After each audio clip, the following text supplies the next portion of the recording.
예, 오늘은 이제 오늘부터 룻기 강해를 시작을 합니다. 우리가 사사기에 이어서 계속해서 이제 룻기를 또 하게 되는데요. 이게 성경을 이렇게 쭉 통독하다 보면 이 여호수아부터 시작된 역사서가 그렇죠. 여호수아 사사기를 거쳐서 사무엘 상하로 넘어가는 것이 자연스러운 시간적인 진행이에요. 그래서 이제 사실 시간적인 그 순서로 보면 사사기가 끝나고 바로 이제 사무엘로 넘어가야 맞는 거예요. 시간적 구성으로. 그런데 갑자기 그 사사기와 사무엘서 사이에 룻기가 뜬금없이 끼어 있습니다. 그리고 이제 내용 또한 상당히 이제 이질적인데요. 그러니까 여호수아 사사기 사무엘서로 이렇게 쭉 진행되는 것은 이스라엘의 어떤 전체적인 역사를 다루고 있는 대하 드라마 같아요. 그래서 이제 어떤 전체적인 어떤 역사적인 사건의 흐름이 쭉 흘러갑니다.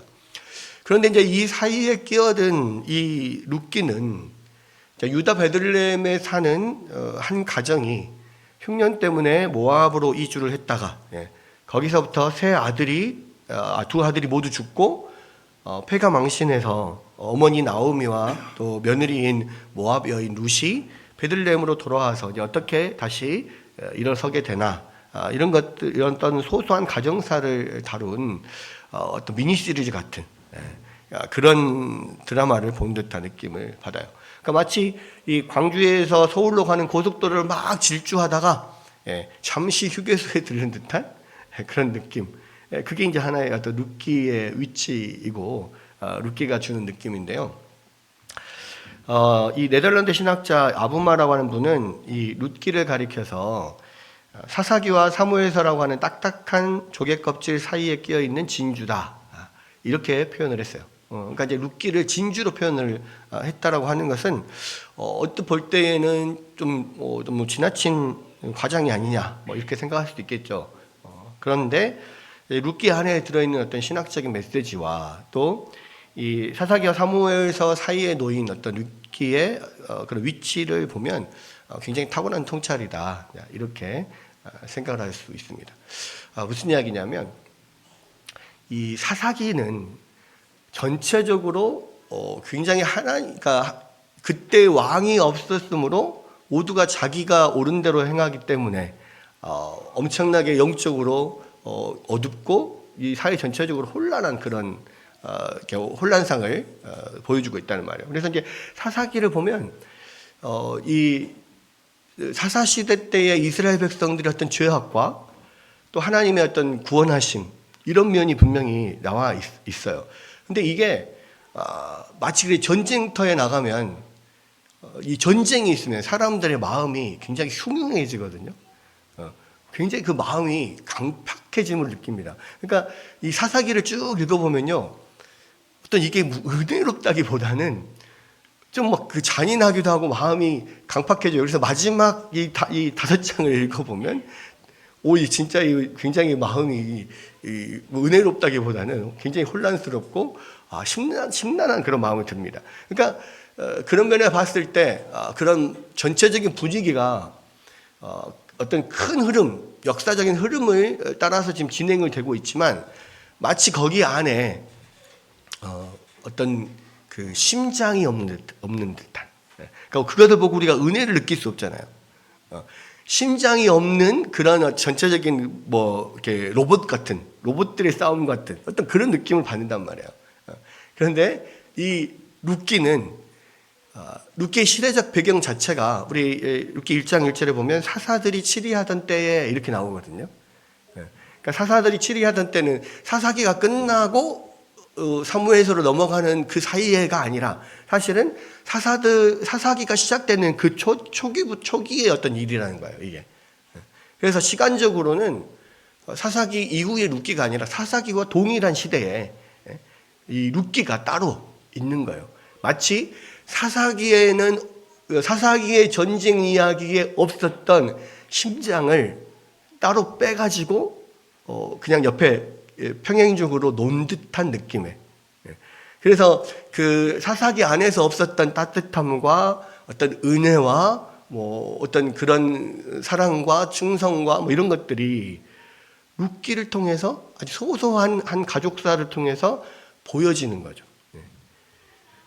그래서 하나님이 왕이 아닌 시대와 그 하나님이 어떤 다스리는 그 시대 그 시대상을 아주 극단적으로 대조해서 보여주는 그런 것이 아닐까. 그러니까 하나님의 구원의 역사의 그런 대하 드라마 같은 모습을 보여주는 것이 사사기라면, 룻기는 그 사사 시대에 하나님께서 한 가정, 소소한 한 가정의 가족사 안에 어떻게 은혜롭게 역사하시는가를 보여주시는 대조적인 면, 같은 시대의 다른 모습, 다른 면이 부각된 그런 모습이라고 생각할 수 있어요. 그래서 이 사사기와 룻기는 둘 다 작자 미상입니다.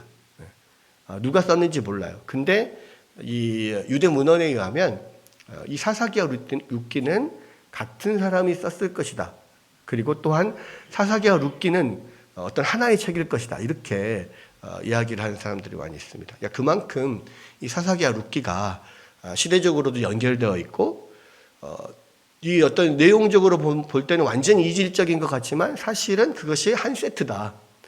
그것들 통해서 하나님의 어떤 구원의 역사와 하나님의 어떤 은혜로움, 구원의 은혜로움을 같이 사사기와 룻기를 통해서 보여주고 있다. 이렇게 생각할 수가 있어요. 그래서 이제 룻기의 이제 전체적인 내용은 오늘은 이제 좀 서론적인 이야기를 좀 하려고 해요. 서론적인 이야기.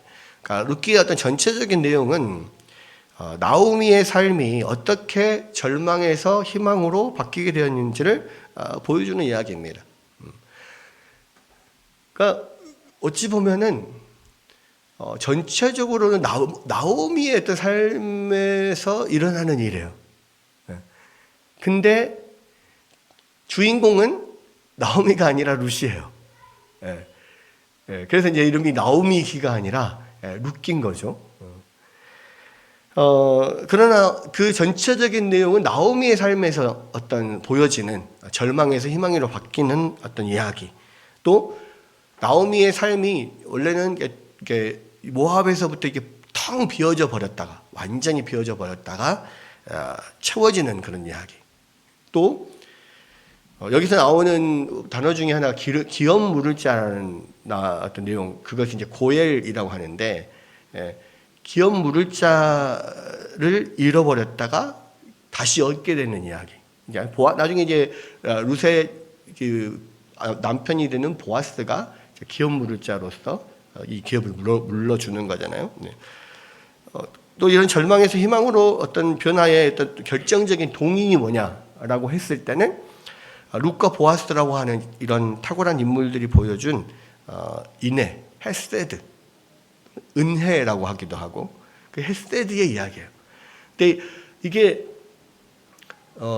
여기서 이제 나오는 이 헤세드는 뭐냐면, 이웃에 대한 어떤 다른 사람들, 어떤 이웃에 대한 신실한 사랑, 또 이웃에 대한 충성심, 뭐 이런 것을 어떤 헤세드라고 합니다.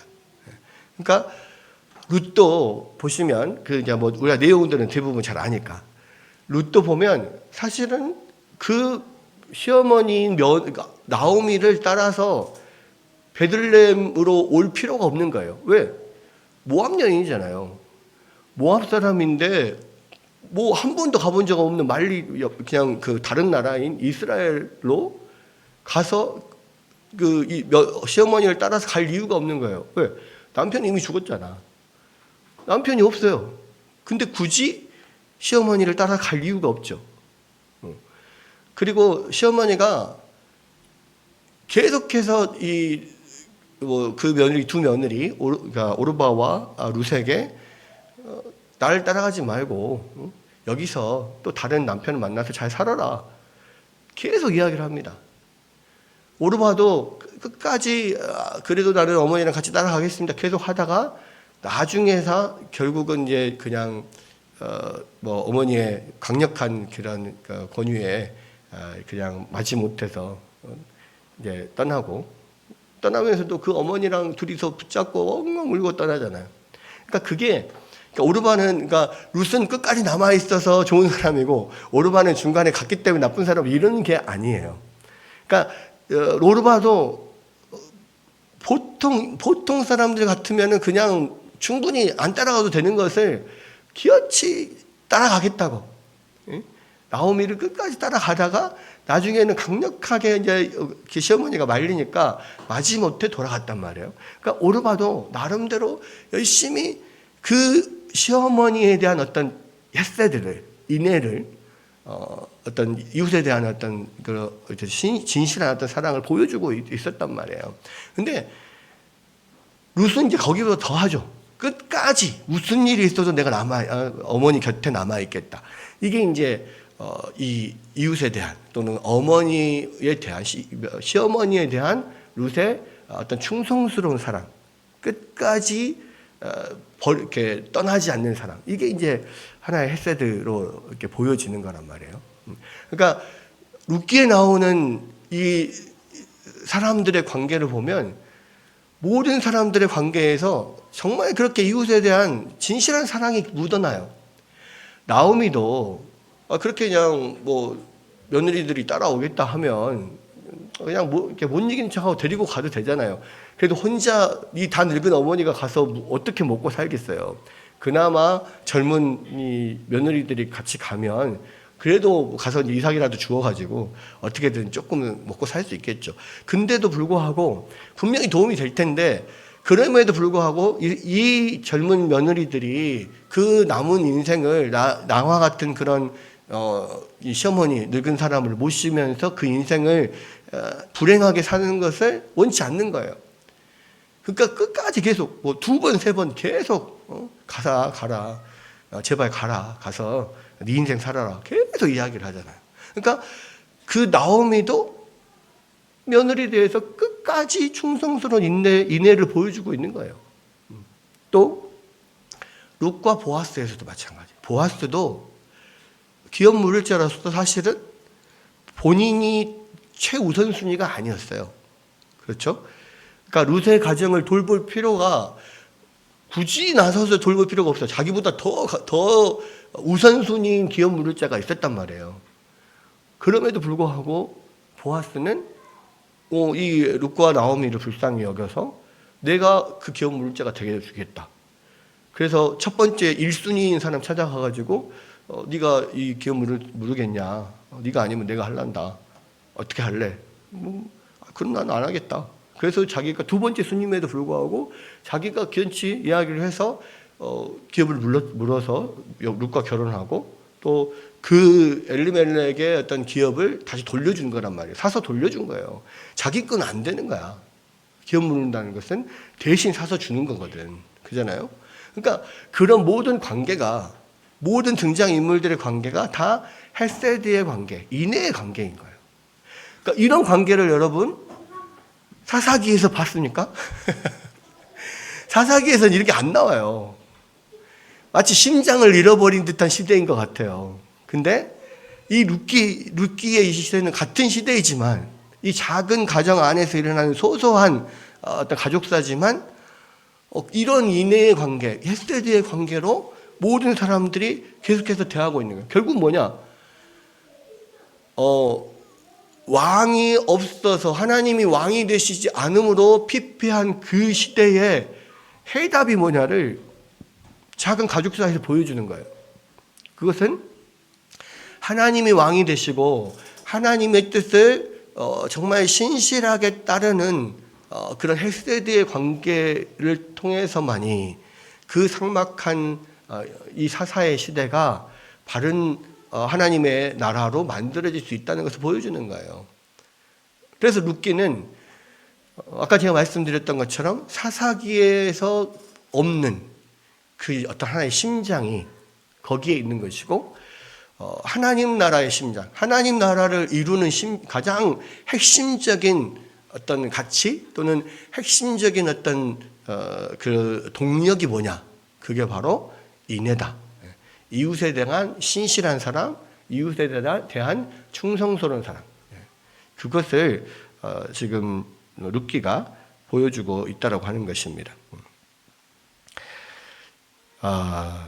그래서 룻기는 이런 점에서 이스라엘 공동체가 이 사사시대에 피폐해진 이스라엘 삶이 어떻게 풍성하게 채워줄 수 있는지를 보여주는 것이고요. 또한 이 룻기는 결국에 사무엘하고도 이어집니다. 그러니까 시간적으로 이어지기보다는 사무엘과 어떻게 이어지냐면 족보로 이어져요. 왜냐하면 지금 이 보아스가 누구냐면 보아스의 어머니는 기생 라합이에요. 보아스의 부인은 루시아. 그리고 보아스가 오벳을 낳고 오벳이 이새를 낳고 이새가 다윗을 낳습니다. 그러니까 다윗의 할아버지, 다윗의 고조 할아버지죠. 중조 할아버지죠. 중조 할아버지. 보아스, 오벳, 이새, 다윗이니까 아버지, 할아버지, 증조 할아버지가 보아스예요. 그러니까 이 보아스는요, 굉장히 특이한 인물이죠. 왜? 할머니는 가나안 여인, 기생 라합. 아내는 이 모압 여인 룻. 그리고 그러한 가운데서 이 다윗의 증조 할아버지가 됩니다. 근데요, 이러한 보아스와 룻과 나오미 사이에 여기서 나오는 그런 인간관계 안에서의 그러한 헤세드, 어떤 하나님의 뜻에 따른 신실한 사랑, 어떤 충성된 사랑, 이것이 결국 어디로 이어지냐면 다윗으로 이어져요. 그래서 다윗 왕국 시대에 그 사사 시대에 없었던 심장이 다윗에게 심겨지면서 비로소 다윗이 왕이 되면서 하나님의 완전한 나라, 하나님께서 원하시는 나라가 되는 거예요. 그렇게 이 보아스와 룻에게 있던 그 어떤 하나님의 인애의 헤세드의 심장이 다윗에게 연결이 됩니다.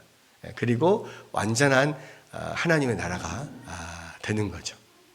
그러니까 어찌 보면 사사기에 없었던 하나님 나라의 어떤 심장을 이 룻의 가족에게 어떤 나오미와 룻과 보아스의 이 사이의 관계에 하나님께서 숨겨놨다가 그것이 이제 이렇게 찾아져가지고 다윗에게 이식이 돼서 비로소 완전한 하나님의 나라가 되는 거예요.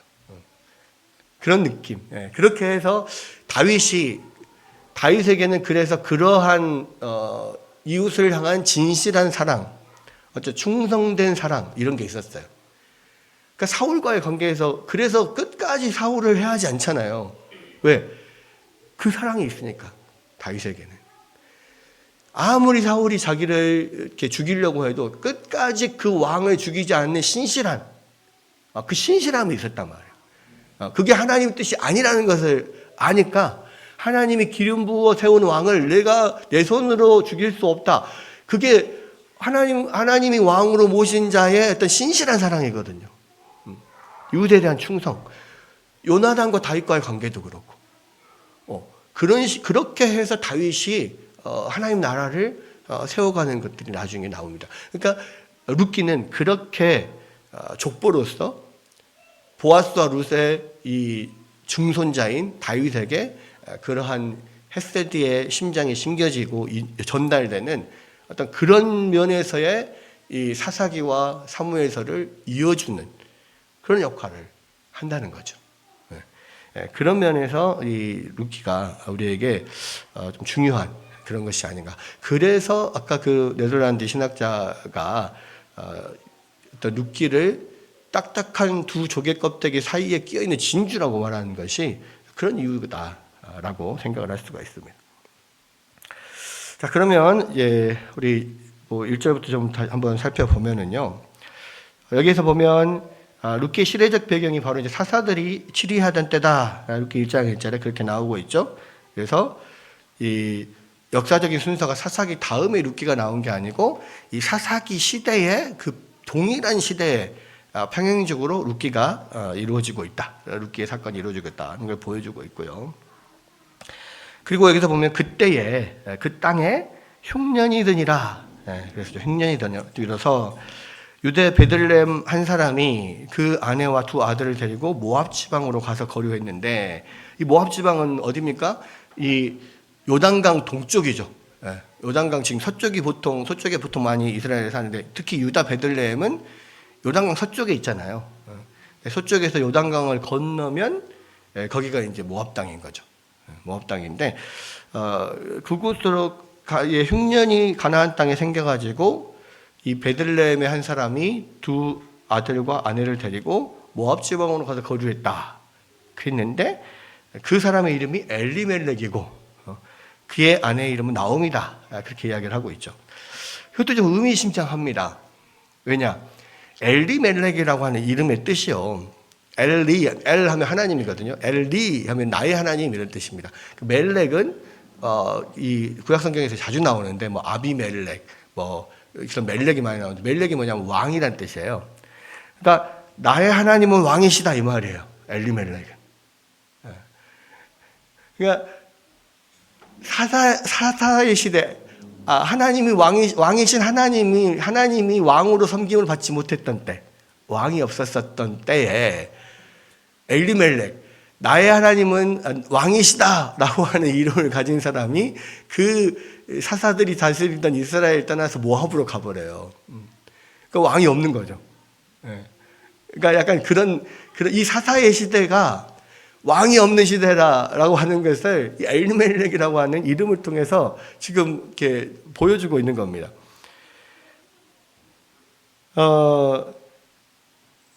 근데 여기서 보면 이제 사사시대 전체에 계속해서 끊임없이 묻고 있는 게 뭐냐? 너희 왕이 누구냐? 누가 너희 왕이냐? 이런 뜻이거든요. 그래서 하나님을 왕으로 인정하지 않을 때에 모든 환난과 고통과 어려움들이 있는 시대가 바로 이 사사의 시대잖아요.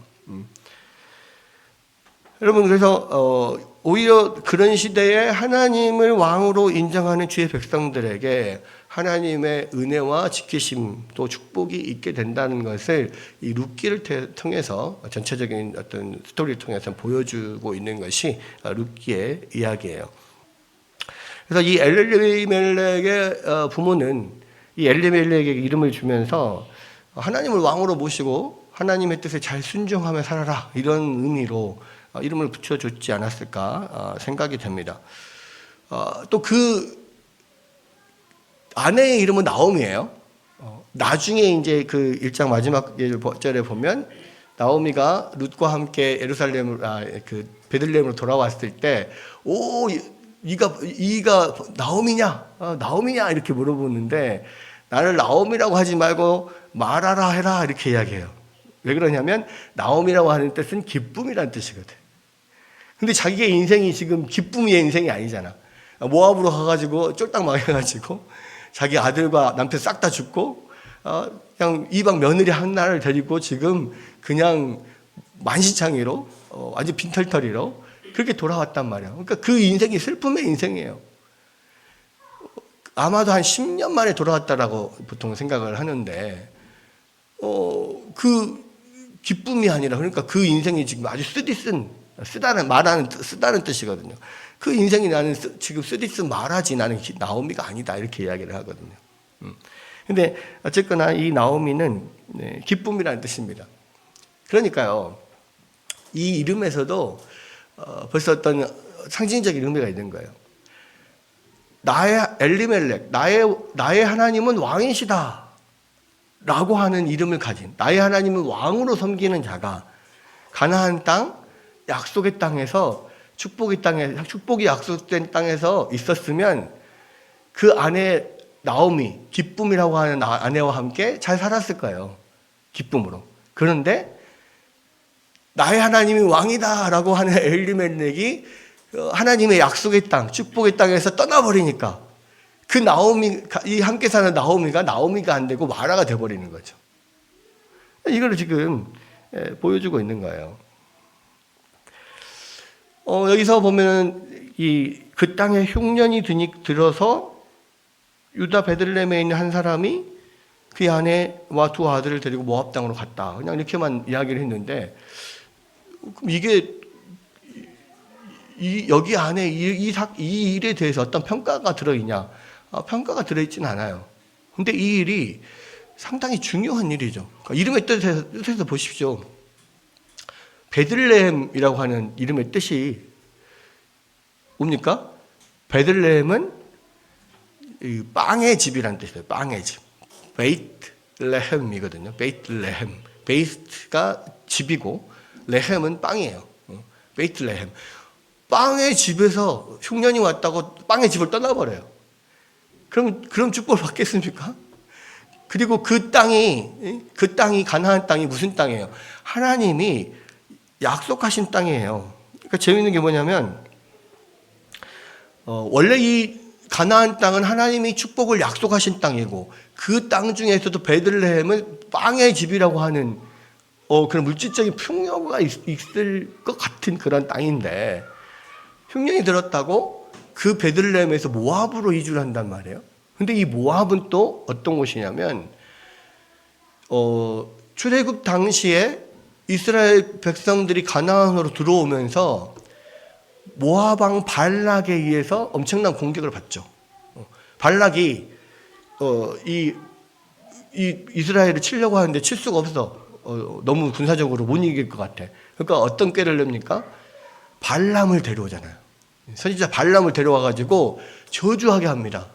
근데 발람이 3번이나 저주를 하려고 했다 저주를 못 하게 되죠. 하나님이 저주를 못 하게 해버려 가지고.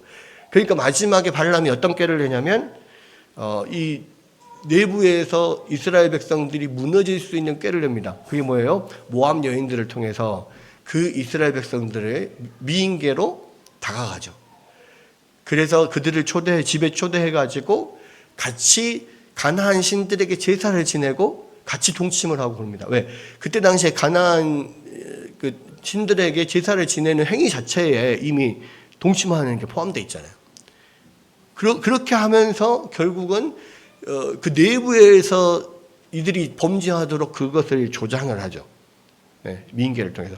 그래가지고 그것 때문에 하나님께서 이스라엘 백성들을 엄청나게 많이 죽게 만들잖아요. 나중에 이제 비느하스가 막 거기에 붕괴하면서 뭐 그렇게 해가지고 결국은 이렇게 하나님의 저주가 멈추고 뭐 이랬는데 결국은 그 사건으로 인해서요. 사실은 모압과 암몬은 아브라함의 조카 롯의 후손들이잖아요. 그러니까 사실 에돔이나 모압이나 암몬은 하나님께서 건들지 마라 그랬거든요.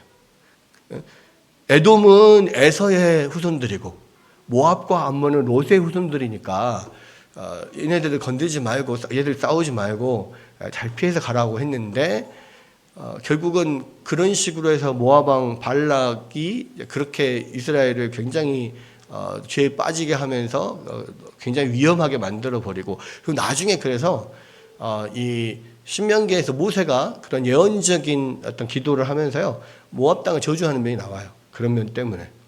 그러면 무슨 이야기입니까? 모압 땅은요 저주받은 땅이 하나님의 저주가 임했던 땅이라고. 아무리 흉년이 들었다고 하나님의 축복이 약속된 가나안 땅 거기서도 특별히 어떤 물질적인 풍요의 이름을 가진 베들레헴을 떠나서 하나님의 저주가 있었던 모압 땅으로 가는 것이 과연 옳으냐? 이미 거기서부터 잘못됐다는 거예요. 결국 그 결과가 어떻게 됩니까? 엘리멜렉 자신이 죽고 자기 2 아들까지 다 죽고 결국엔 빈털털이 돼서 이 나오미와 이방 여인 며느리 룻 2 사람만 겨우겨우 살아서 다시 돌아오게 되는 그런 일들이 일어나잖아요. 여러분 재밌는 거는 그렇게 2 아들 자기 남편 죽고 2 아들 죽고 그렇게 되어 있다가 이 모압에서 다시 베들레헴으로 돌아가려고 한 계기가 된 게 뭐예요? 6절에 보면 그 여인이 모압 지방에서 여호와께서 자기 백성을 돌보시사 그들에게 양식을 주셨다 함을 듣고 이에 2 며느리와 함께 일어나 모압 지방에서 돌아오려 하여 그 가나안 땅에 하나님이 다시 많은 양식들을 풍족한 양식을 주셨다는 것을 듣고 돌아가려고 한 마음이 들었단 말이에요. 왜? 멀리 이국 땅 모압에 와서 이렇게 남편도 죽고 아들도 죽고 그냥 굶어 죽을 일만 남은 이 상태보다는 그래도 고향으로 가면 그래도 친척들도 있고 나름대로 기름 물을 사람들도 있을 것이고 우리를 도와줄 사람이 있을 것이다. 그것이 아니라고 할지라도 여기보다 낫지 않겠냐 생각해서 지금 다시 돌아가려고 한 마음이 생긴 거예요. 여러분, 우리가 잘 알지만 이스라엘에서 제일 불쌍한 사람들이 고아와 과부잖아요. 왜?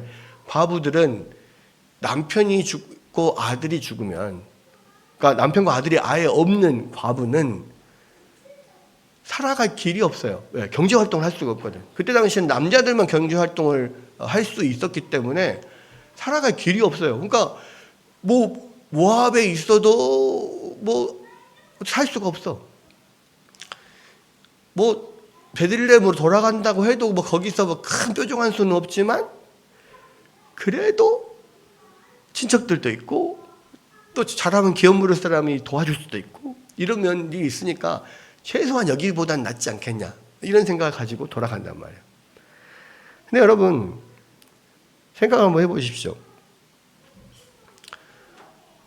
그런 흉년이 들었다고 해서 그런 하나님께서 축복하신 그런 가나안 땅을 떠나서 오히려 하나님이 저주하셨던 모압 땅으로 그냥 먹을 것을 찾아서 잠깐 지금 당장에 먹을 것을 찾아서 그렇게 가는 것이 과연 옳으냐는 거죠.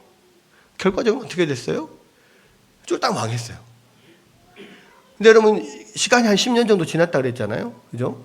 근데 그 정도 어려운 시간들이 있었지만 그래도 흉년이 들었어도 그 축복의 땅, 약속의 땅을 떠나지 않았던 그 이스라엘 사람들은 하나님이 때가 돼서 그 백성들을 불쌍히 여기셔서 풍족한 먹을거리를 주셨단 말이에요. 10년의 기간이 처음에는 이 엘리멜렉과 이 나오미가 모압으로 가서 처음에는 조금 그냥 이스라엘에 사는 것보다 더 좋았을 수 있어요. 근데 실제적으로 한 10년 지나니까 결과가 나오는 거죠. 하나님의 축복의 땅을 떠난 결과 쫄딱 망하고 축복의 땅을 흉년이라고 하는 어려운 시기를 그래도 거기서 버티고 있었던 사람들은 곧 회복이 돼서 하나님께서 복을 주셔서 풍성하게 살게 되는 두 가지 극명한 변화가 그대로 우리 가운데 보여지고 있는 것입니다. 여러분, 우리 시대도 마찬가지예요.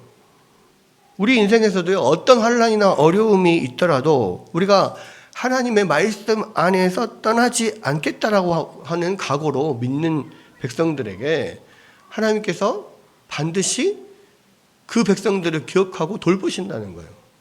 그런데 조금 어렵다고 하나님이 정하신 그 틀에서 벗어나서 하나님이 주신 그 축복의 땅을 벗어나서 그 밖으로 가버리는 사람들에게는 결국 결과는 이 쫄딱 망하고 빈털터리로 돌아올 수밖에 없는 그런 상태까지 간다라고 하는 거예요.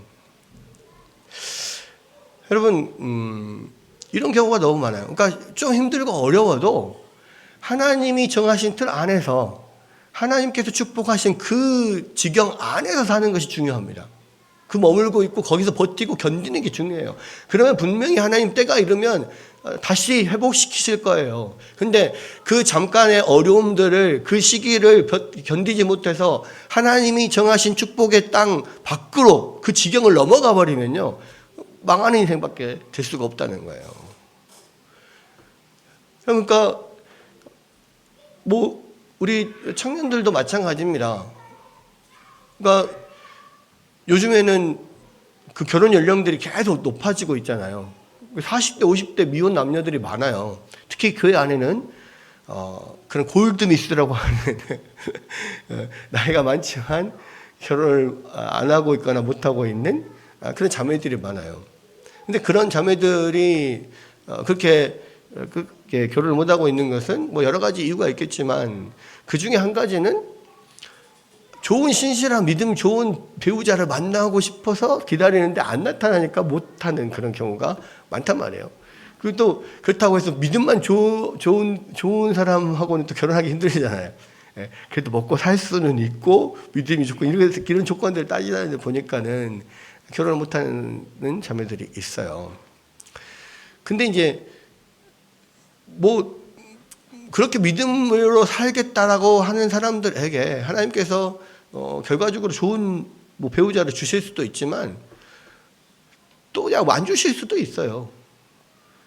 그런데 그런다고 해서 결국 마지막에는 정말 믿음의 배우자를 만나야지 하다가 도저히 안 되겠고 나이는 들어가고 해서 아예 안 되겠다 하고 마지막 그냥 안 믿는 사람이라도 결혼해서 내가 전도를 하리라 이런 마음으로 결혼을 한다거나 내지는 그런 언니들이 너무 많아서 아이고 나는 저런 언니들처럼은 안 되겠다 해서 그냥 처음부터 전도해서 그냥 데리고 살면 되지 생각해서 그냥 안 믿는 사람과 결혼한 자매들, 우리 지금 함께 신앙생활 했던 후배들 가운데도 많이 있잖아요. 그런 사람들.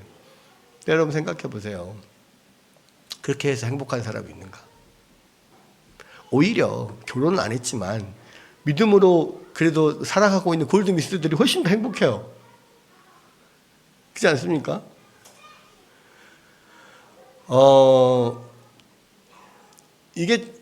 그게 이제 그런 거거든요. 우리가 아무리 어려워도 떠나지 말아야 될 지경이 있어요. 하나님께서 만들어 놓으신 지경. 아무리 어려워도 그 지경을 밖으로 떠나면 안 돼요. 왜? 거기가 하나님의 축복의 땅이니까요. 축복의 땅에도 흉년이 올 수 있어요.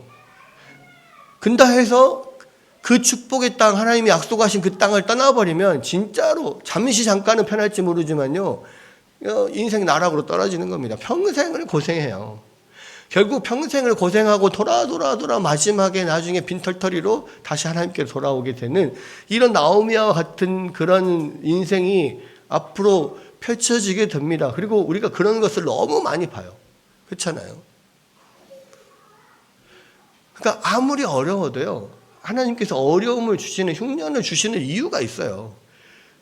하나님이 주시는 흉년은 결국 우리가 믿음으로 그 안에서 버텨야 되는 거예요. 그래야만 결국 하나님의 다시 회복이 있을 거예요. 여러분, 이것은요, 결혼뿐만 아닙니다. 직장을 선택할 때도 마찬가지예요. 직업을, 우리 자녀들도 그렇고, 우리들도 그렇고, 청년들도 그렇고, 직업을 선택할 때도 하나님이 정하신 틀이 있어요. 여러분, 직업을 선택할 때도 제일 중요한 게 뭐냐면요, 그 직업을 통하여서 하나님께 어떤 영광을 돌릴 수 있는가. 내가 이 일을 하면서 내가 하나님 앞에 잘 예배드리고 어떤 우리 신앙생활을 잘 할 수 있는가. 이것이 사실은 가장 중요해요. 그래서 어떠한 직업이어도 아무리 돈 많이 벌고 정말 명예로운 그런 직업이어도 주일 성수 못할 직업은 안 고르는 게 좋습니다. 그렇죠? 주일에 교회를 못 나오는데 수백억 수억을 벌도 그게 무슨 행복이 되겠어요? 주일은 하나님이 우리를 위해서 축복하신 날이잖아요. 안식의 날이잖아요. 그 안식일 안에서 하나님을 바라보고 하나님 안에서 하나님을 예배하면서 그 안에서 또 교회에서 함께 모여서 훈련받고 이러면서 천국을 향해 나가는 거거든요. 그러니까 그 안에서 천국을 느끼는 거 경험하는 거예요. 그것이 쌓여지면 나중에 완전한 천국으로 들어갈 수 있어요. 근데 그런 과정이 하나도 없이 어느 순간 뿅 천국 갈 수 있어요? 없습니다. 제가 계속 이야기하잖아요. 우리의 구원은 한 방에 되지 않는다고. 우리의 구원은 과정이에요, 과정. 계속해서 하나님을 향하여, 천국을 향하여 나아가는 철로 역정이라고. 한 번에 가지 않아요, 한 번에. 고생하면서 어쨌든 계속해서 천성을 향해 다 가려면 반드시 이 교회 안에서 주일날 하나님이 정하신 이 안식일에 안식하고 하나님을 예배하고 그 안에서 하나님을 교제하고 하나님과 함께하는 그 과정이 반드시 필요해요. 주일 예배 빼먹으니까 넌 구원에서 탈락 이런 거는 아니지만 그렇다고 해서 나는 예수를 믿으니까 구원 받을 거야. 근데 시간이 안 되니까 나는 교회에 가서 주일날 예배를 드릴 수 없어. 이런 인생을 살아가는 사람들이 천국에 들어갈 수는 없다고요. 그것이 그에게 그렇게 중요도가, 주일날 주님 앞에 예배 드리는 그것이 그에게 그렇게 중요하지 않은 사람이 천국 백성일 수 있느냐? 그렇지 않단 말이에요. 하나님이 우리 안에 제일 우선이 되지 않으면, 그잖아요. 예수님이 그 말씀하셨잖아요. 하나님을 우리의 부모와 형제와 자매와 자식들, 처자들보다 더 사랑해야지만 하나님을 믿는 거고 하나님 살아가는 건데, 그러니까 우리 마음 안에 제일 우선순위에 하나님이 있어야 되는데 하나님 앞에 예배드리는 날을 그렇게 중요하게 여기지 않는 사람이 그 인생에 하나님이 1번이 될 수 있냐고요. 없잖아요. 그러니까 여러분, 우리가 직업을 구할 때도 마찬가지예요. 주일 성수를 할 수 없다, 주일날 예배를 드릴 수 없는 직업은 때려치워야 돼요. 다른 직업을 찾아야 돼. 그것이 우리 인생에서 가장 행복한 일이야. 그런 직업은 아무리 돈 많이 벌어도요, 아무리 명예로운 직업이어도요, 우리의 신앙에 전혀 도움이 안 됩니다. 결국 우리 인생의 마지막에 우리가 가야 될 곳은 천국이거든요. 천국 가는 일에 방해되는 모든 것들은 다 버려야 돼요. 아무리 수억을 벌어도. 그렇죠? 그러니까 여기서 지금 이야기하는 게 그겁니다. 하나님이 정해주신 축복의 지경을 떠나면요, 반드시 망하게 돼 있어요. 그것이 나오미 엘리멜렉을 통해서 보여주고 있는 겁니다. 근데 또 한 가지 그런 것을 보여줌과 동시에 또 하나님의 은혜가 나와요. 그러니까 무슨 이야기냐면, 그렇게 해서 이 축복의 땅을 떠났잖아요. 지금 자기 스스로 이게 그런 결국 망할 길로 찾아갔어요. 엘리멜렉과 나오미가. 그거는 그냥 그렇게 해서 망하고 끝나도 아무런 상관이 없는 거예요. 근데 하나님은 또 그렇게 망할 길을 찾아간 나오미에게 거기에서 룻을 만나게 하셔서 룻을 이스라엘로 데리고 오게 하시는 은혜를 하나님께서 주셨어요. 어쩌면 나오미가 그렇게 엘리멜렉과 나오미가 그 모압 땅에 가게 되는 것은 자기들의 어떤 불순종이고 자기들의 죄악이지만, 하나님은 그 죄악을 통해서도 놀라운 은혜의 반전이 있게 만드셨단 말이에요. 그래서 앞으로 그 보아스의 처가 되고 아내가 되고 이 다윗 왕의 증조 할머니가 될 그러한 여인 룻을 그 모압 땅에서 데리고 오는 일을 이 불순종한 나오미를 통해서 하게 만드셨다는 거예요. 그러니까 결국 그 하나님의 큰 그림으로 보자면, 결국 엘리멜렉과 나오미가 모압 땅으로 간 것은 룻을 데리고 오기 위함이었어요. 그것을 통하여서 다윗 왕이 나올 뿐만 아니라 그 후손 예수 그리스도가 오시잖아요. 예수 그리스도의 조상이, 다윗과 예수 그리스도의 조상이 되는 이 룻을 찾아오기 위해서 하나님께서 보내셨어요. 그러니까 하나님에게 놀라운 일이죠. 그럼 만약 그렇게 생각한다면, 그러면은 엘리멜렉과 나오미가 좋은 일 한 거 아닙니까? 라고 생각을 할 수 있죠. 아니요, 그건 아니에요. 왜? 그냥 엘리멜렉과 나오미는 그것을 위해서 간 게 아니고 자기의 불순종으로 죄악된 일을 선택해서 갔어요. 죄악을 선택해서 갔어요. 근데 그 하나님께서 그 죄악으로도 하나님의 놀라운 일을 이루시는 하나의 어떤 수단으로, 도구로 삼으셨다는 거죠. 그것이 하나님의 놀라운 은혜인 거죠. 우리도 마찬가지입니다. 분명히 우리가 하나님 앞에 불순종하고 우리가 의도적으로 하나님 앞에 범죄하고 죄악을 범할 때가 분명히 있습니다.